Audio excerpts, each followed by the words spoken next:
कि इश्क हो तो इश्क का मतलब समझ में आएगा, इश्क हो तो इश्क का मतलब समझ में आएगा। उनका रुतबा जाहिलों के कब समझ में आएगा? इश्क हो तो इश्क का मतलब समझ में आएगा, उनका रुतबा जाहिलों के कब समझ में आएगा? मेरी मानो मुस्तफ़ा से इश्क करना सीख लो, मेरी मानो मुस्तफ़ा से इश्क करना सीख लो। इसमें कितना फायदा है तब समझ में आएगा, इसमें कितना फायदा है तब समझ में आएगा। और आखिरी शेर, चटपटा शेर सुने कि जो नबी को छोड़कर कहते हैं हम अल्लाह के हैं, जो नबी को छोड़कर कहते हैं हम अल्लाह के हैं, कब्र में सोटा पड़ेगा तब समझ में आएगा, कब्र में सोटा पड़ेगा तब समझ में आएगा। हजरात अल्हम्दुलिल्लाह आपकी अच्छी समाते हैं। एक शायर ने कहा था दुरूद पाक लबों पे सजा के निकलेगा, जरूर नाते नबी गुनगुना के निकलेगा। नबी का इश्क वो बहता हुआ समंदर है, नबी का इश्क वो बहता हुआ समंदर है। जो इसमें डूबेगा वो जन्नत में जाके निकलेगा, जो इसमें डूबेगा वो जन्नत में जाके निकलेगा। अब एक शेर आप हजरात की समातों के हवाले, आप खामोश नहीं रहेंगे, अदब से चारों दिशाएं सलाम करती है। इस शेर को सुनने के बाद कोई खामोश नहीं रहेगा, अदब से चारों दिशाएं सलाम करती है, बलाएं लेके बलाएं सलाम करती है। दिया जलाया है मैंने दुरूद पढ़ते हुए, दिया जलाया है मैंने दुरूद पढ़ते हुए, मेरे दिए को हवाएं सलाम करती है, मेरे दिए को हवाएं, सुभान अल्लाह, मेरे दिए को हवाएं सलाम करती है। नारा तो लगाया लेकिन मिसकाल से काम चला दिया। मौला इनको सलामत रखे, दारैन की सादतों से माला माल फरमाए। हजरात तेजी के साथ आगे बढ़ता हूँ। जो गुलामे रसूल होता है, जो गुलामे रसूल होता है वो बड़ा बाउसूल होता है। उनकी महफिल में बैठने वाला बागी जन्नत का फूल होता है। और बाद अब बाउसूल हो जाओ, आशिकी का उसूल हो जाओ, सारी दुनिया झुकेगी कदमों में, तुम पहले गुलामे रसूल हो जाओ, तुम पहले गुलामे रसूल हो जाओ। लीजिए हजरात फहरिस्त के मुताबिक आगे बढ़ते हुए तेजी के साथ बस में आगे बढ़ता हूँ, दावत सुखद दे रहा हूँ जिनसे मेरी मुराद खतीब अहले सुन्नत नाशिर मसलक के आला हजरत हमदर्द क़ौम व मिल्लत हजरत अल्लामा मौलाना कासिम रज़ा साहब क़िबला तशरीफ ला रहे हैं। आइए आगे से पीछे तक, दाएं से बाएं तक, दोनों हाथों को फजा में लहराइए, एक जोरदार अंदाज में नारा लगाइए, नारे तकबीर, माशाअल्लाह। कारी जुनैद साहब क़िबला आपका जलसा अल्हम्दुलिल्लाह कामयाब है। और जब मकबूल खतीब अल्लामा इमरान हनफी साहब क़िबला आएंगे तो मुझे उम्मीद है कि इंशाअल्लाह आपका दिल और बाग बाग हो जाएगा। बस आप नारा लगा लें, नारे तकबीर, नारे रिसालत, मसलके आला हजरत, उलमाए अहले सुन्नत, जश्न ईद मिलादुन नबी, सरकार की आमद, आका की आमद, मक्की की आमद, मदनी की आमद, हजरत अल्लामा मौलाना कासिम रज़ा साहब क़िबला, नारे तकबीर, नारे रिसालत। चार मिसरों के साथ हम पहले तशद्दुद से जमीन पाक करेंगे, दुश्मन के इरादों को तहे खाक करेंगे। तुम जंग के मैदान में तलवार संभालो, हम जंग के मैदान में मिसवाक करेंगे। अल्हम्दुलिल्लाहि रब्बिल आलमीन वल आक़िबतु लिल मुत्तक़ीन, अस्सलातु वस्सलामु अला सय्यिदिल अंबियाइ वल मुरसलीन व अला आलिहि व अस्हाबिहि अजमाइन, अम्मा बाद, फ़ाऊज़ु बिल्लाहि मिनश शैतानिर रजीम, बिस्मिल्लाहिर रहमानिर रहीम। वलिल्लाहिल इज़्ज़तु वलिरसूलिहि वलिलमुअ्मिनीन वलाकिन्नल मुनाफ़िक़ीन ला यअलमून। सदक़ल्लाहुल अलिय्युल अज़ीम व सदक़ा रसूलुहुन नबिय्युल अमीनुल करीम व नहनु अला ज़ालिका मिनश शाहिदीन वश्शाकिरीन वल्हम्दुलिल्लाहि रब्बिल आलमीन।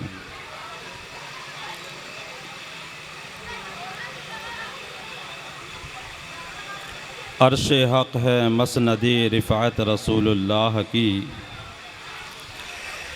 अर्श हक़ है मसनदे रिफ़अत रसूलुल्लाह की, और देखनी है हश्र में इज़्ज़त रसूलुल्लाह। बेशक इंशाअल्लाह। अर्श हक़ है मसनदे रिफ़अत रसूलुल्लाह की, और देखनी है हश्र में इज़्ज़त रसूलुल्लाह की। और तुझसे और जन्नत से क्या मतलब वहाबी दूर हो, नारे तकबीर, नारे रिसालत, मसलके आला हजरत, उलमाए अहले सुन्नत, जश्न ईद मिलादुन नबी। तुझसे और जन्नत से क्या मतलब, वहाँ भी दूर हो, हम रसूलुल्लाह के, जन्नत रसूलुल्लाह की। बेशक। सबसे पहले बारगाह रिसालत में आप गुंबद खजरा में आराम फरमाने वाले आका, दो जहां के मालिक व मुख्तार,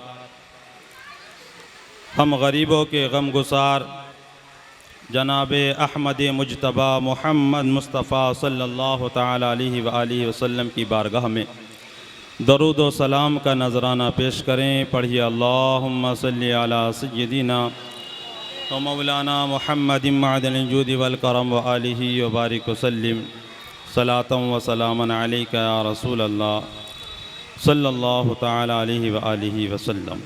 अल्लाह तबारक व ताला कुरान मजीद में इरशाद फरमाता है, वलिल्लाहिल इज़्ज़तु वली रसूलिही वलिल मुमिनीन,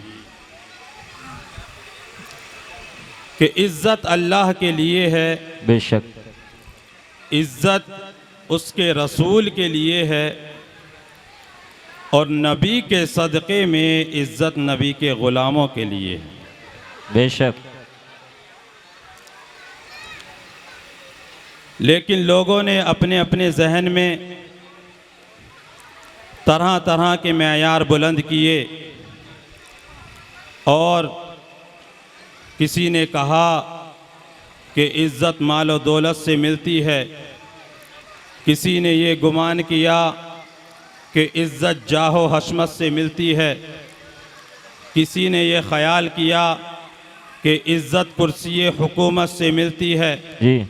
लोगों ने अपने अपने जहन में तरह तरह के सवाल पैदा किए, लेकिन जब इज़्ज़त का नतीजा सामने आता है तो पता चलता है कि ना तो इज़्ज़त माल और दौलत से मिलती है, ना इज़्ज़त कुर्सी हुकूमत से मिलती है, ना इज़्ज़त जाहो हशमत से मिलती है, बल्कि अगर इज़्ज़त मिलती है तो अल्लाह के फजल से मिलती है और नबी की रहमत से इज़्ज़त। क्या बात है, वाह वाह, सुभान अल्लाह सुभान अल्लाह। हजरात, वो था फिरौन कि जिसने इज़्ज़त के नशे में, कुर्सी हुकूमत के नशे में, तख्तो ताज के नशे में, मालो दौलत के नशे में, अपनी हुकूमत के नशे में खुदाई का दावा किया और अना रब्बुकुमुल आला का ऐलान बुलंद कर दिया, और लोगों से कहा, ए लोगों, ए मेरी कौम, मैं तुम्हारा सबसे बड़ा रब हूँ, मुझे सजदा करो माज़अल्लाह, मैं तुम्हारा सबसे बड़ा रब हूँ, मैं ही बड़ा रब आला हूँ, मेरी बारगाह में झुक जाओ। खुदाई का दावा कर दिया फिरौन ने।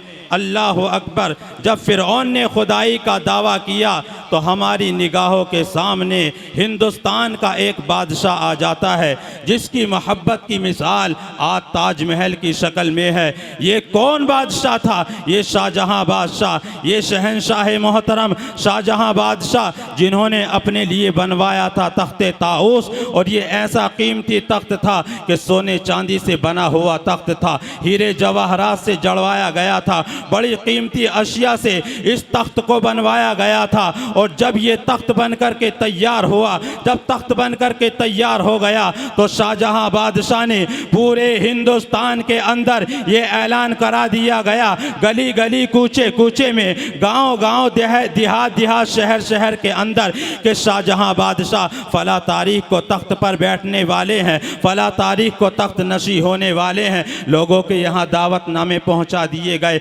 उलमा के यहाँ दावतनामे पहुँचा दिए गए, उलमा के यहाँ दावतनामे पहुँचा दिए गए, गुरबा के यहाँ दावतनामे पहुँचाए गए, उमरा के यहाँ दावतनामे पहुँचा दिए गए, यहाँ तक के सिपह सालार के यहाँ भी, सूबेदारों के यहाँ भी, उलमा के यहाँ भी, और जो उस वक्त के सबसे बड़े मुफ्ती थे यानी मुफ्ती आज़म हिंद शाहजहां के दौर के, उनके यहाँ भी दावतनामा पहुँचा दिया गया। हजरात मोहतरम, जब वो दिन आता है कि जिस दिन के लिए शाहजहां बादशाह ने दावतनामे पहुँचाए गए, जब वो दिन आया तमाम दरबार लग जाता है, लोग आते गए, और अपनी अपनी हैसियत के मुताबिक अपनी अपनी नशिस्तगाहों पर बैठते चले गए।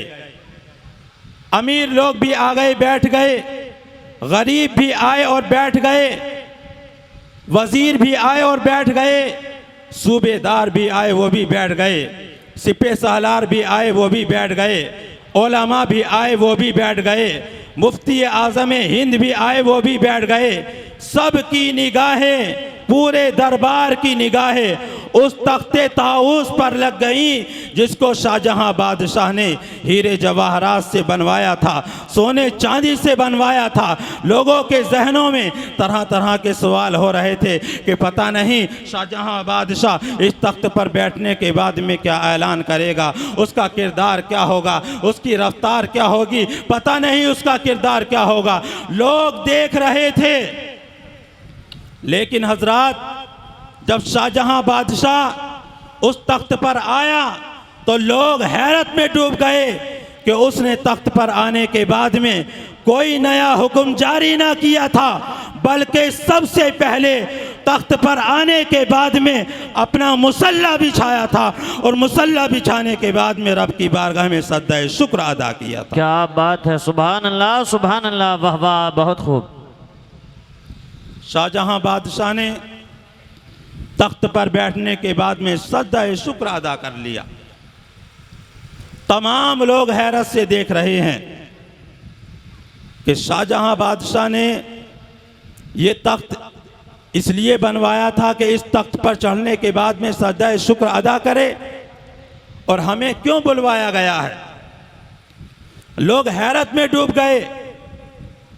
जब शाहजहां बादशाह ने तख्त पर चढ़कर के सजदा शुक्र अदा किया और लोगों में ये बताया कि जो खुदा के गद्दार होते हैं वो तख्त पर चढ़ने के बाद में अना रब्बुकुमुल आला का ऐलान बुलंद करते हैं, खुदाई का दावा करते हैं, और जो रब के वफादार बंदे होते हैं वो तख्त पर चढ़ने के बाद में अना रब्बुकुमुल आला का ऐलान नहीं करते, खुदाई का दावा नहीं करते, बल्कि रब की बारगाह में मुसल्ला बिछाते हैं और रब की बारगाह में सजदा शुक्र अदा कर लेते।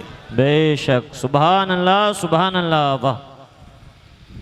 जब शाहजहां बादशाह ने सजदा कर लिया तो जो उस दौर के सबसे बड़े मुफ्ती थे, मुफ्ती आज़म हिंद, उन्होंने अपनी आस्तीन को खोला तो उनकी आस्तीन में से एक चमकता खंजर निकला।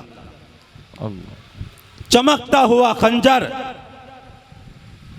मुल्क की इतनी बड़ी शख्सियत और हाथ में खंजर लेकर के बादशाह के दरबार में।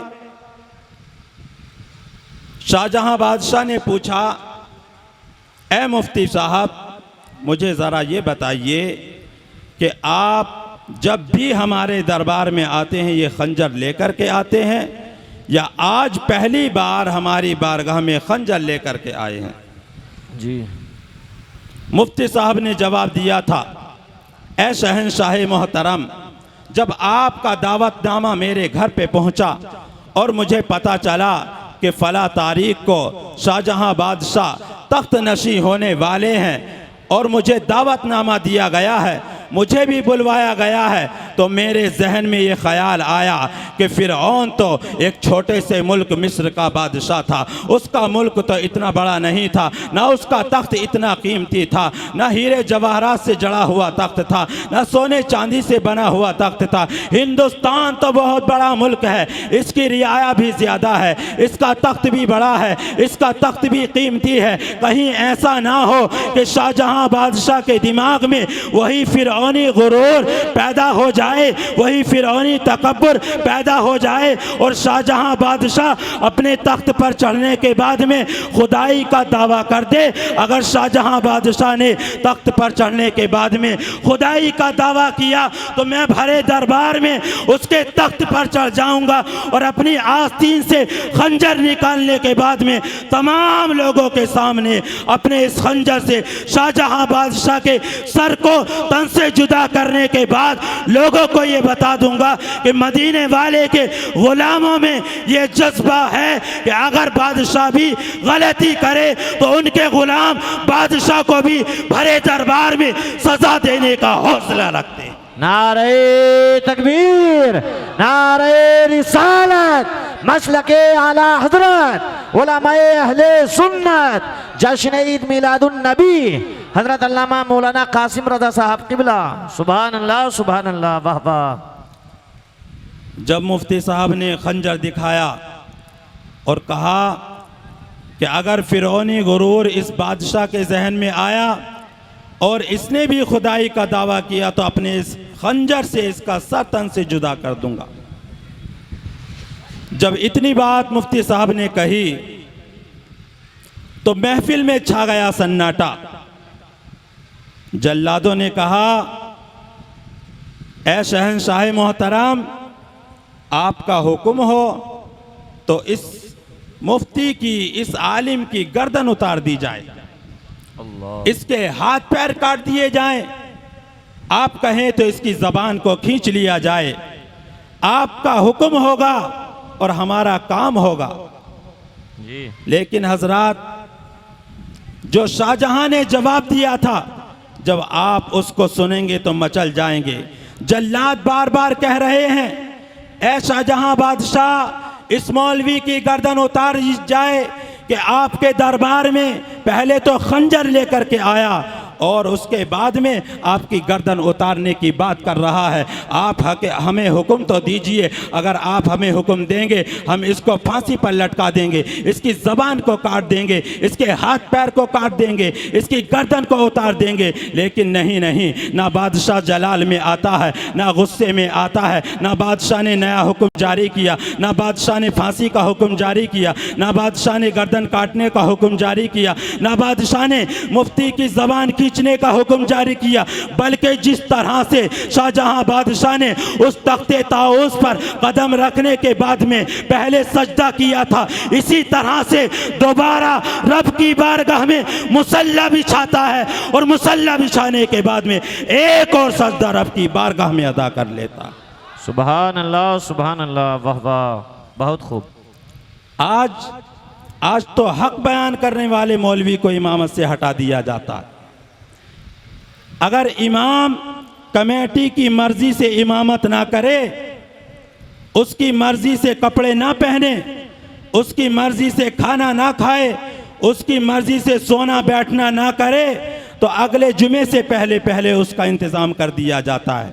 लेकिन ये देखिए कि एक हक्कानी आलिम की इज्जत हिंदुस्तान का बादशाह किस तरह से करता है। उन्होंने सजदा जब कर लिया दूसरा, तो वजीर ने बादशाह से कहा, ऐ शहंशाह मोहतरम, आपने तख्ते ताऊस बनवाया, लोगों को बुलवाया और आप हैं कि पहले आने के बाद में सजदा किया, और दूसरा मुफ्ती साहब ने जो कारनामा अंजाम दिया उसके बाद में आपने एक और सजदा कर लिया। ज़रा हमें ये तो बताइए कि इन सजदों की वजह क्या है। तो शाहजहां बादशाह ने बड़ा प्यारा जवाब दिया था, ऐ मेरे वज़ीर, अगर तुम ये पूछना चाहते हो कि पहला सजदा मैंने क्यों किया, तो सुनो सुनो, अल्लाह तबारक व तआला ने मुझे ऐसा कीमती तख्त अता फरमाया है कि हिंदुस्तान के किसी बादशाह को ऐसा तख्त नसीब ना हुआ। हीरे जवाहरात से जड़ा हुआ है, सोने चांदी से बना हुआ है, ये बड़ा कीमती तख्त है। रब तबारक व तआला ने मुझे अता फरमाया, तो अल्लाह के वफा शिआर बंदों की ये पहचान होती है। जब भी रब तबारक व तआला उन्हें किसी नेमत से नवाजता है तो वो रब की बारगाह में शुक्रिया अदा करते। बेशक। थोड़ी थोड़ी दौलत पर इतराने वालों, शाहजहां बादशाह का किरदार देखो कि अल्लाह तबारक व तआला ने उन्हें तख्ते ताऊस से नवाजा तो उन्होंने रब की बारगाह में सजदा शुक्र अदा कर लिया। वजीर ने फिर दोबारा सवाल कर दिया, चलो पहला सजदा तो समझ में आ गया, लेकिन ज़रा हमें ये तो बताइए कि दूसरा सजदा आपने क्यों किया है। तो शाहजहां बादशाह ने फिर जवाब दिया कि अल्लाह तबारक व ताला ने मेरे दौर के अंदर, मेरे मुल्क में, मेरी रियाया के अंदर, मेरी कौम के अंदर ऐसा हक्कानी आलिम पैदा कर दिया है, ऐसा हक बोलने वाला आलिम पैदा कर दिया है, ऐसा सच बोलने वाला आलिम पैदा कर दिया है। अगरचे मैं बादशाह हूँ, वो मेरी कौम का बंदा है, मैं बादशाह हूँ, वो मेरी रियाया का बंदा है, मैं बादशाह हूँ, वो मेरे मुल्क का बंदा है, लेकिन हक्कानी आलिम है, उसके खून में, उसके दिल में ये जज्बा है। अगर कोई बादशाह गलती करेगा, वो हक्कानी आलिम ये जज्बा रखता है कि अगर बादशाह ने गलती की तो मैं बादशाह को भी सज़ा देने को तैयार हूँ। तो ये उस हक्कानी आलिम का मिलना उस तख्ते ताऊस से बड़ी नेमत है। मैंने तख्ते ताऊस मिलने के शुक्रिया में रब की बारगाह में सजदा अदा किया, तो दूसरा सजदा मैंने इस हक्कानी आलिम के मिलने की खुशी में कर लिया है। सुभान अल्लाह, वाह वाह, सुभान अल्लाह, सुभान। तो हक्कानी आलिम की ताज़ीम और तौक़ीर हिंदुस्तान के बादशाह ने इस तरह की कि मेरे सामने एक हक बोलने वाला आलिम है, ये अल्लाह की बड़ी नेमत है। मैंने दूसरा सजदा कर लिया। हज़रात, कुरान मजीद में इरशाद हुआ, वलिल्लाहिल इज़्ज़तु वली रसूलिही वलिल मुअमिनीन। इज़्ज़त अल्लाह के लिए है। अब मैं अकीदे की बात करने लगा हूँ कि इज़्ज़त अल्लाह के लिए है जी। जब ये सवाल किया गया कि इज़्ज़त अल्लाह के लिए तो है ही, क्या इज़्ज़त अल्लाह के अलावा किसी और के लिए भी है? तो एक किताब सामने आती है और कहती है कि मैं तुम्हारे सवाल का जवाब देना चाहती हूँ। जब उससे कहा गया कि तू कौन है, तो कहती है कि मैं वहाबियों के बड़े मौलवी की किताब तक़वियतुल ईमान हूँ। उससे कहा गया क्या जवाब देना चाहती है, कि तुम्हारा सवाल क्या है? हमने कहा ये बता, अल्लाह के अलावा कोई इज़्ज़त वाला है या नहीं? अल्लाह तो इज़्ज़त और ज़िल्लत का मालिक है, जिसे चाहता है इज़्ज़त की बुलंदी अता फरमाता है, जिसे चाहता है ज़िल्लत की पस्ती में उतार देता है। अल्लाह इज़्ज़त और ज़िल्लत का मालिक है, अल्लाह के लिए इज़्ज़त है। क्या अल्लाह के अलावा कोई इज़्ज़त वाला है? तो उस किताब ने जवाब दिया, नारे तकबीर, नारे रिसालत, मसलके आला हजरत, उलमाए अहले सुन्नत, जश्न ईद मिलादुन नबी, मद्दाह रसूल हसन रज़ा नौशाही, मद्दाह रसूल हसन रज़ा नौशाही। नारे तकबीर, नारे रिसालत। चलो तो बस मैं खत्म करके चलूँगा।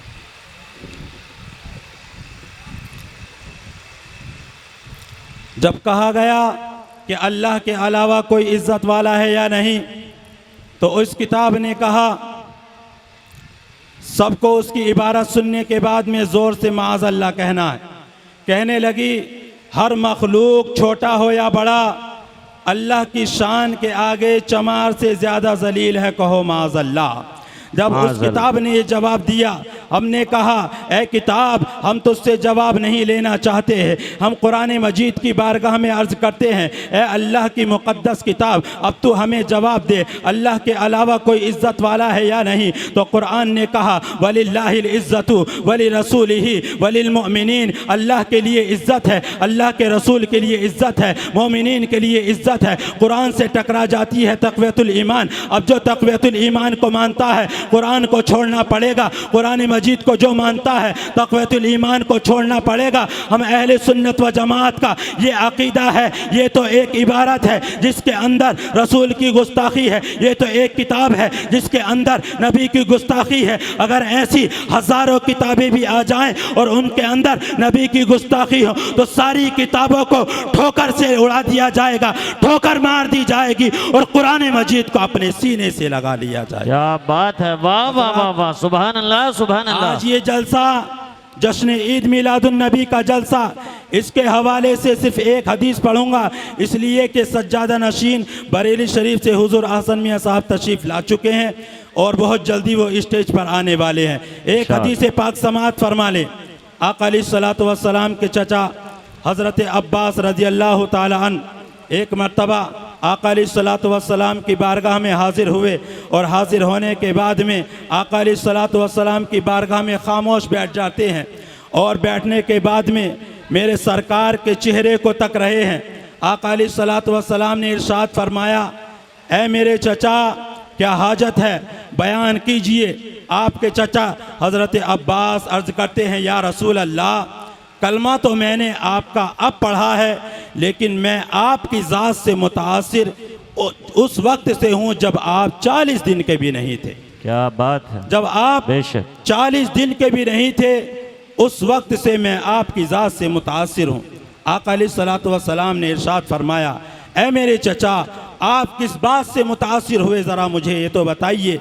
हज़रत अब्बास अर्ज़ करते हैं, या रसूल अल्लाह, जब आप 40 दिन के भी नहीं थे, आप पिंगोड़े में लेटे हुए थे, आप पालने में लेटे हुए थे, 14वीं का चाँद आसमान पर चमक रहा था। मैं किसी काम से जब आपके घर में गया तो मैंने क्या देखा कि आप पालने के अंदर लेटे हुए हैं, आप चाँद से बातें कर रहे हैं, चाँद आपसे बातें कर रहा है, आपकी उंगली का इशारा इधर जाता है तो चाँद उधर चला जाता है, आपकी उंगली का इशारा इधर जाता है तो चाँद इधर चला जाता है। आका अलैहिस्सलातु वस्सलाम ने इरशाद फरमाया, ऐ मेरे चचा जान, इतना ही नहीं बल्कि वो 14वीं का चाँद मुझसे बातें कर रहा था, मैं आसमान के चाँद से बातें कर रहा था। हज़रत अब्बास हैरत से कहने लगे, या रसूल अल्लाह, आसमान के चाँद की बोली ज़मीन तक और ज़मीन की बोली आसमान तक। जी, बहुत खूब। अल्लाह के नबी ने इरशाद फरमाया, ऐ मेरे चचा जान, ये तो बहुत छोटी बात है, ये तो दुनिया में आने की बात है। मैं तुम्हें वो बात बताता हूँ कि जब मैं दुनिया में नहीं आया था, मैं उस वक्त की बात बताता हूँ जब मैं दुनिया में नहीं आया था। हज़रत अब्बास अर्ज़ करने लगे, या रसूल अल्लाह, मेरा दिल बेकरार है, मुझे बताइए क्या इससे भी बड़ी हैरत की बात है कि आसमान के चांद आपकी गुफ्तगू सुन रहा था। ये तो बहुत बड़ी हैरत की बात है जो आप बताने वाले हैं, क्या वो इससे भी बड़ी हैरत की बात है? अल्लाह के नबी ने इरशाद फरमाया, हाँ हाँ ऐ मेरे चचा जान, वल्लज़ी नफ्सी बियदी, मुझे अल्लाह की इज़्ज़त की कसम है जिसके कब्ज़े में मेरी जान है। लक़द कुन्तु फ़ी रहमी उम्मी, उस वक्त की बात है कि जिस वक्त मैं अपनी माँ के शिकम में था, मैं अपनी माँ के पेट में था। अस्माऊ सरीर अल कलमी अलल लौहिल महफूज, जिस वक्त मैं अपनी माँ के शिकम में था, उस वक्त मैं लोहे महफूज पर चलने वाली कलम की हरकत की आवाज़ को अपने कानों से सुन लिया करता था। सुभान अल्लाह, सुभान अल्लाह। ये तो दुनिया की बात है कि आसमान के चांद की आवाज़ सुन रहा हूँ, मैं अपनी माँ के शिकम में लोहे महफूज पर चलने वाली कलम की हरकत की आवाज़ को सुन लिया करता था। इसीलिए तो आशिक कहते हैं कि हम यहाँ से पुकारें वहाँ वो सुने, हम यहाँ से पुकारे वहाँ वो सुने। मुस्तफ़ा की समाअत पे लाखों सलाम। आखिर दावाना अनिल हम्दुलिल्लाहि रब्बिल आलमीन।